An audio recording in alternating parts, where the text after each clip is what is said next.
హైదరాబాద్ మహానగరంలో ప్రభుత్వం industrial land transformation policy HILT P అనే పేరుతో ఒక పాలసీని బయటికి తీసుకురావడం జరిగింది. అందుకు సంబంధించిన జీవోను కూడా ఇటీవల కాలంలో విడుదల చేయడం జరిగింది. ఈ జీవోలో దాదాపు 10,000 ఎకరాలు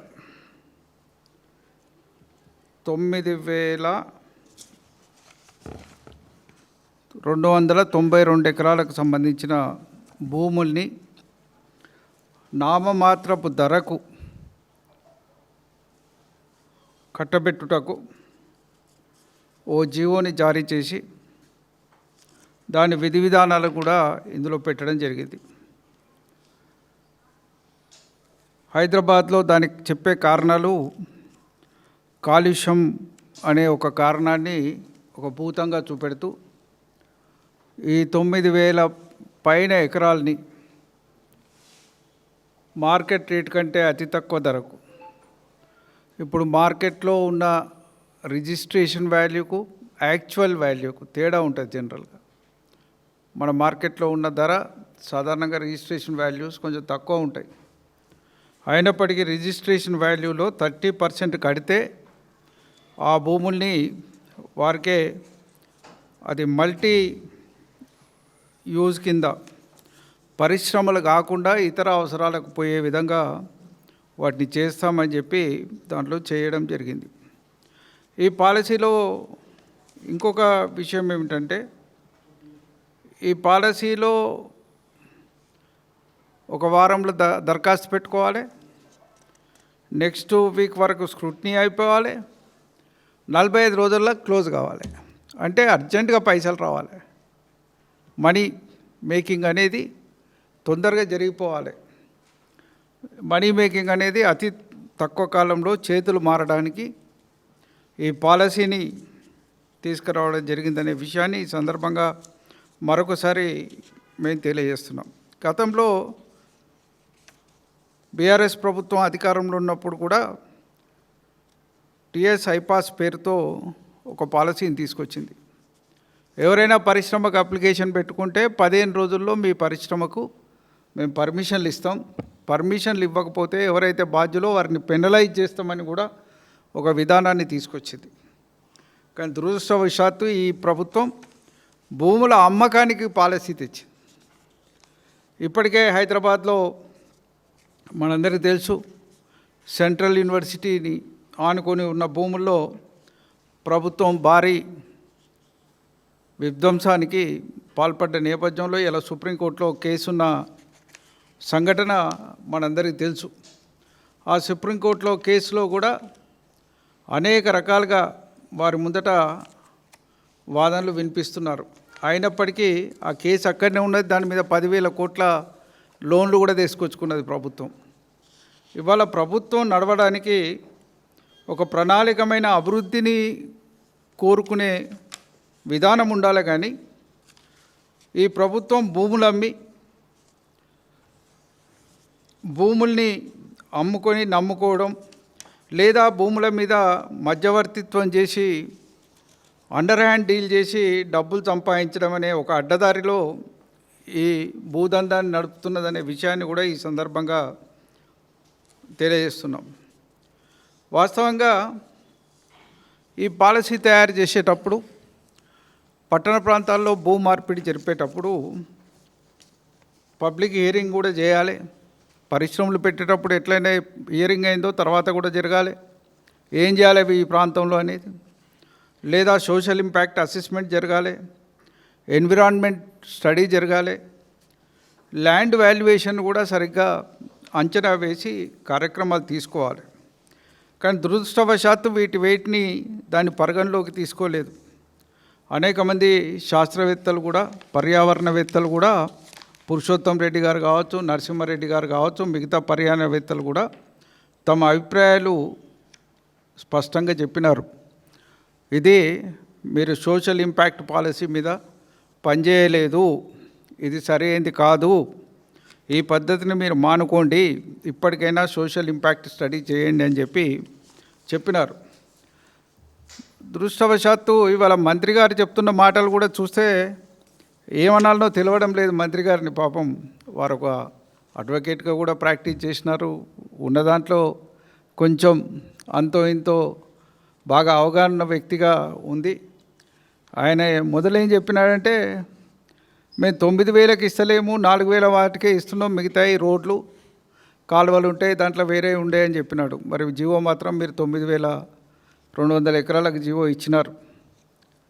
ఇవాళ మరి దానిలో మరి కాలువలు రోడ్లను కూడా కలుపుకుంటారా, ఇంకేమైనా చేస్తారా తెలియదు. ఇవాళ చెప్పినారు లీజు భూములకు లేదు అని, తొందరగా గుర్తుకొచ్చింది వారికి లీజు భూములు ఉన్నాయి అందులో అని. అసలు పోయే ముందే నీకు ఒక అవగాహన ఉండాలి కదా. ఇవాళ అనేక పారిశ్రామిక వాడల్లో ఈ భూములని నువ్వు అమ్మడానికి ఇవాళ ఆలోచిస్తున్న నేపథ్యంలో, అది నాచారం కావచ్చు, మల్లాపూర్ కావచ్చు, చెర్లపల్లి కావచ్చు, మౌలాలి కావచ్చు, ఉప్పల్, కుకట్పల్లి, జీడిమెట్ల, బాలానగర్, సనత్ నగర్, మేడ్చల్, కుషాయిగూడ, గాంధీనగర్, పటన్ చెరువు, పాషమైలారం, కాటేదాన్, హయత్ నగర్ మరియు అనేక ప్రాంతాల్లో ఈ భూముల్ని అమ్మకానికి నువ్వు పెట్టుకుంటప్పుడు అందులో లీజ్ భూములేన్ని, ప్రభుత్వ భూములేన్ని, ఇంకా కేటాయించబడిన భూములేన్ని, ఎవరికి నువ్వు ఇచ్చిన భూములేన్ని, ఆ పరిశ్రమలు నడుస్తున్నాయా నడుస్తలేవా, కాయిలా పడ్డ పరిశ్రమలేన్ని, కాయిలా పడని పరిశ్రమలేన్ని అనే దాని మీద నీకు ఒక విధాన నిర్ణయం ఉండాలి. గతంలో బీఆర్ఎస్ ప్రభుత్వం అధికారంలో ఉండే అప్పుడు కూడా కాటేదాన్ లాంటి తదితర ప్రాంతాల్లో, పట్టణ ప్రాంతాల్లో కొంత కాలుష్యం, మిగతా అంశాల్లో ఇబ్బందులు వస్తున్నాయి అనుకున్నప్పుడు ఓఆర్ఆర్కి అవతల నూతన పారిశ్రామిక వాడల్ని ఏర్పరిచి వారికి సబ్సిడీ ధరలతో భూములు కేటాయించి ఆ భూముల్ని అక్కడికి షిఫ్ట్ చేసడానికి అనుమతి ఇచ్చి మార్కెట్ రేట్ కంటే 100% కంటే ఎక్కువ విలువతో వాళ్ళు చెల్లించిపోయే విధంగా చట్టం తీసుకొచ్చింది. చట్టం కూడా అసెంబ్లీలో బిల్లు రూపంలో కూడా పెట్టి పాస్ చేయించడం జరిగింది. ఇంతే తప్ప జీవో రూపంలో ఇట్లా ఆదరబాదరగా ఆగమాగం జీవోలు తెచ్చి ప్రజల నెత్తిన కొట్టే ప్రయత్నం ఆనాడు చేయలేదు.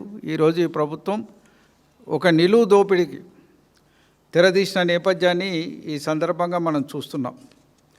వాస్తవంగా దీనివైపు ఈ పాలసీ మీద గతంలోనే అనేక ప్రాంతాల్లో భూముల విషయంలో వీళ్ళు ఏ రకంగా చేస్తున్నారు, ఇప్పుడిప్పుడే భూములు ఎట్లా వేలం పెడుతున్నారు, గతంలో ఈ ప్రాంతంలో ఇటువైపు పెట్టిన వేలంలో కూడా దాదాపు 70-75 కోట్లకు ఎకరం పోయిన సంగతి మీకు అందరికీ తెలిసే. మొన్ననే కోకాపేటలో 150 కోట్లకు పోయింది.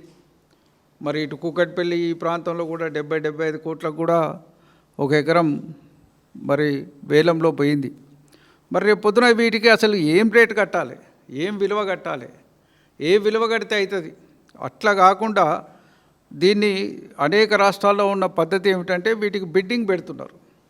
బిడ్డింగ్ పెట్టి దానికి ఎంత వాల్యూ వస్తే అంత వాల్యూ ఎవరు కడితే వాళ్ళకు ఆ భూములు కేటాయిస్తున్నారు. ఎందుకంటే గతంలో కేటాయించినప్పుడు కూడా సబ్సిడైజ్డ్ ప్రైస్ మీద పరిశ్రమలు పెట్టుకుంటామంటే భూములు ఇచ్చినారు. కాబట్టి ఎప్పుడైతే పరిశ్రమలు తీసేయడానికి వాళ్ళు ముందుకు వస్తే చేయాలి. మరి ఇప్పుడైనా ప్రభుత్వం మరి పరిశ్రమలకు వ్యతిరేకమా అనే మాట ఈ సందర్భంగా నేను మనవి చేస్తున్నా. నిజంగా పరిశ్రమలు పోతే మనం అభివృద్ధి పొందుతామా, అభివృద్ధి అవుతామా? పరిశ్రమలు అక్కర్లేదా మనకు? వ్యవసాయ రంగంతో పాటు మనకు పరిశ్రమ రంగం కూడా మనం 2 కాళ్ళ మీద నడవాలి. ఒకవైపు వ్యవసాయ రంగం, ఒకవైపు పరిశ్రమలు. ఈ పరిశ్రమలన్నీ మనం చేయాలంటే ఈ పరిశ్రమలు నడిచేటట్టు చేయాలి మనం. ఒకవేళ ఇవి కాలుష్యకారకమైతే వీటికి ఓఆర్ఆర్ అవతల మీరు ఇప్పటికే ల్యాండ్స్ తీసుకొని ఆ ల్యాండ్స్ కేటాయించి కాలుష్య రహిత వాతావరణాన్ని ఆడ క్రియేట్ చేసి వారికి ఇవ్వాలి. మరి ఆ ప్రయత్నం మీరు చేయలేదు. ఇప్పటికే ఫార్మాసిటీకి సేకరించిన భూములలో ఫార్మాసిటీ కాదన్నారు. ఫార్మాసిటీ కోసం తలపెట్టిన అనేక పరిశ్రమలు ఇప్పటికే రాష్ట్రం నుంచి తరలిపోయినాయి. అక్కడ కొత్తగా ఫ్యూచర్ సిటీ అన్నారు. ఇవాళ వార్తాపత్రికలు చూస్తే ఆశ్చర్యం వేస్తుంది. ఫ్యూచర్ సిటీలో అంతర్జాతీయ ఇండస్ట్రియల్ సంస్థలు వస్తాయని చెప్పి మనం మాటలు చెప్తున్నాం. దావోస్లో అక్కడ ఇక్కడ అగ్రిమెంట్లు చేసినామని. ఇవాళ పేపర్లో ఏముందండి? ఒక ఫిలిం సిటీ, లేదు వంతార వన్యమృగ కేంద్రం, అదాని కుటుంబానికి సంబంధించిన, అంబానీ కుటుంబానికి సంబంధించిన ఒక వన్యమృగ కేంద్రం ఆ గుజరాత్ ప్రాంతంలో ఉన్నదాన్ని ఇంకొక ఇటు పెడతారట. ఒక ఆయన 3 హోటళ్ళు పెడతారట. ఇవే దీంట్లో వచ్చేటి. వాస్తవంగా నీకు ఫ్యూచర్ సిటీలో అత్యంత ఆధునికమైన ఇవి కావాల్సిన సర్వీస్ సెక్టార్కి సంబంధించిన కానీ, తయారీ రంగానికి సంబంధించిన కానీ మరి ఇండస్ట్రీస్ రావాల్సిన అవసరం ఉంది. వాటి కోసం ఇప్పటివరకు నీ అడుగులు పడలేదు, నీ కార్యక్రమం లేదు.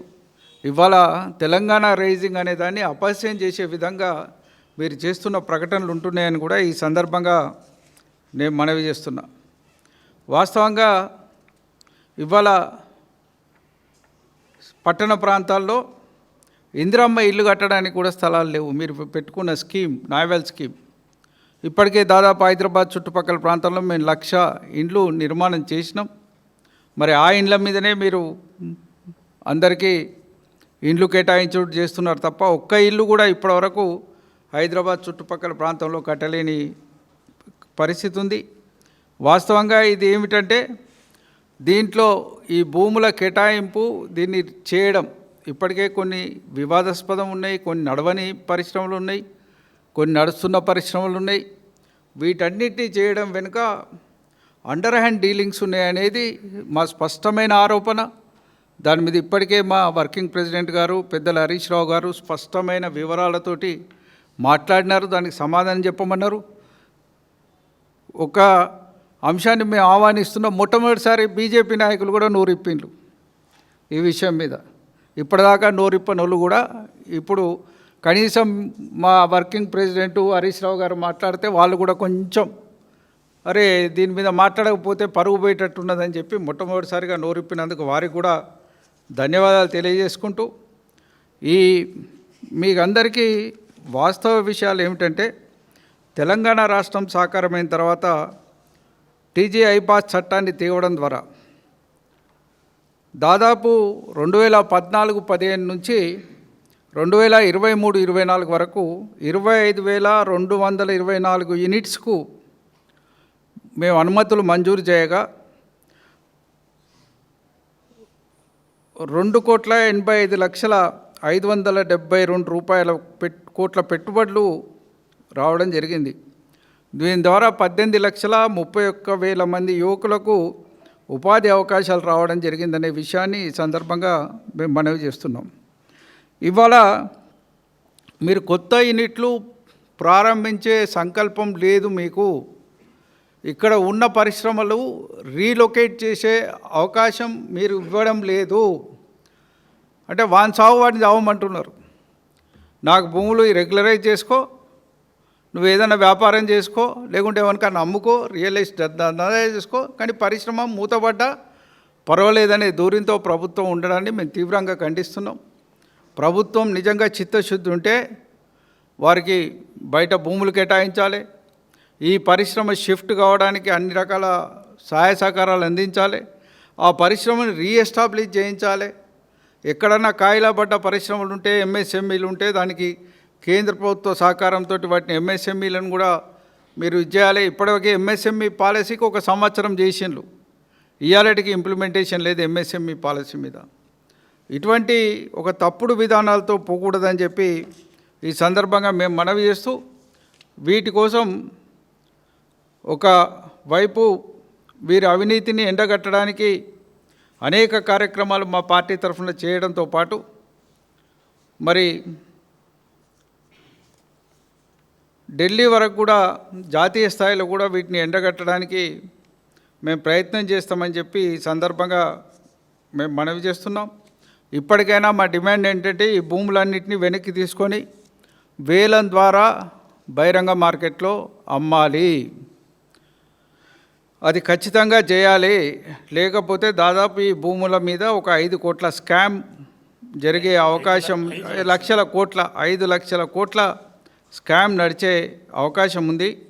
గతంలో కూడా మేము దాదాపు 100% వాల్యూ మీద భూములు ఇవ్వడానికి మేము చర్యలు చేపట్టినామనే మాట ఈ సందర్భంగా తెలియజేస్తూ, దీంట్లో వాస్తవ వాళ్ళని ప్రజలకు వివరించడం కోసం ఇన్ని లక్షల కోట్ల విలువైన పారిశ్రామిక భూముల్ని మరి రాష్ట్ర ప్రభుత్వం చేస్తున్న ప్రయత్నాలని అడ్డుకోవడం కోసం ఇప్పటికే మా రాష్ట్ర సమితి అధ్యక్షులు కేసీఆర్ గారి ఆదేశాల మేరకు మా వర్కింగ్ ప్రెసిడెంట్ గారు సీనియర్ నాయకులతో కూడిన ఫ్యాక్ట్ ఫైండింగ్ కమిటీలను నియమించడం జరిగింది. ఇందులో ముఖ్య నేతలు ఉన్నారు, మాజీ మంత్రులు ఉన్నారు, శాసనసభ్యులు ఉన్నారు, శాసన మండలి సభ్యులు ఉన్నారు. వీరితో పాటు మా కేటీఆర్ గారు ఇప్పటికే టెలికాన్ఫరెన్స్ నిర్వహించి క్షేత్రస్థాయి పర్యటన మీద వారికి దశ నిర్దేశనం చేయడం జరిగింది. ఈ 5 లక్షల కోట్ల కుంభకోణం యొక్క నిజాల్ని ప్రజల ముందు ఉంచడానికి తీసుకోవాల్సిన అన్ని అంశాల్ని వారు కూలంకషంగా వివరించడం జరిగింది. ఇవాళ పరిశ్రమల కోసం, ఆనాడు ఉపాధి కల్పన కోసం అతి తక్కువ ధరకు మరి కేటాయించిన భూముల్ని ఇలా మల్టీ జోన్ యూజ్గా మారుస్తూ ఇవాళ మార్కెట్ రేట్ కంటే తక్కువ ధరకు జరుగుతున్న వీటిని చాలా తీవ్రంగా మా పార్టీ ఖండిస్తున్నది. వాస్తవంగా ఇవాళ ఆ ప్రాంతంలో పార్కులు కట్టవచ్చు, హాస్పిటల్స్ పెట్టవచ్చు, పాఠశాలలు పెట్టవచ్చు, లేక ప్రజల అవసరం కోసం అనేక కార్యక్రమాలు చేసే అవకాశం ఉంది.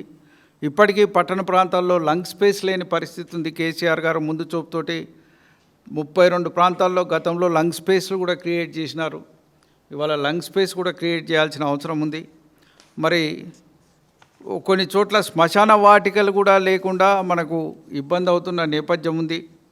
మరి వాటిని కూడా దృష్టిలో పెట్టుకొని మా ఈ ప్రాంతంలో ఉన్న మొత్తం ఇవాళ ఈ లిస్ట్లో ఉన్న దాదాపు 22 ఏరియాస్, ఇండస్ట్రీ ఏరియాస్ని 8 క్లస్టర్స్గా విభజించడం జరిగింది. 8 క్లస్టర్స్గా విభజించి మా పార్టీ నాయకులందరూ అక్కడ దాని మీద వారు నిజ నిర్ధారణ, ధర నిర్ధారణ, అక్కడికి పోయి ధర కూడా నిర్ధారణ చేస్తారు. అక్కడ ఉంటే రేట్ అడిగితే చెప్తారు, ఉట్టిగా చెప్తారు, ఎంత పోతుందమ్మా రేట్ అంటే ఎవరైనా చెప్తారు.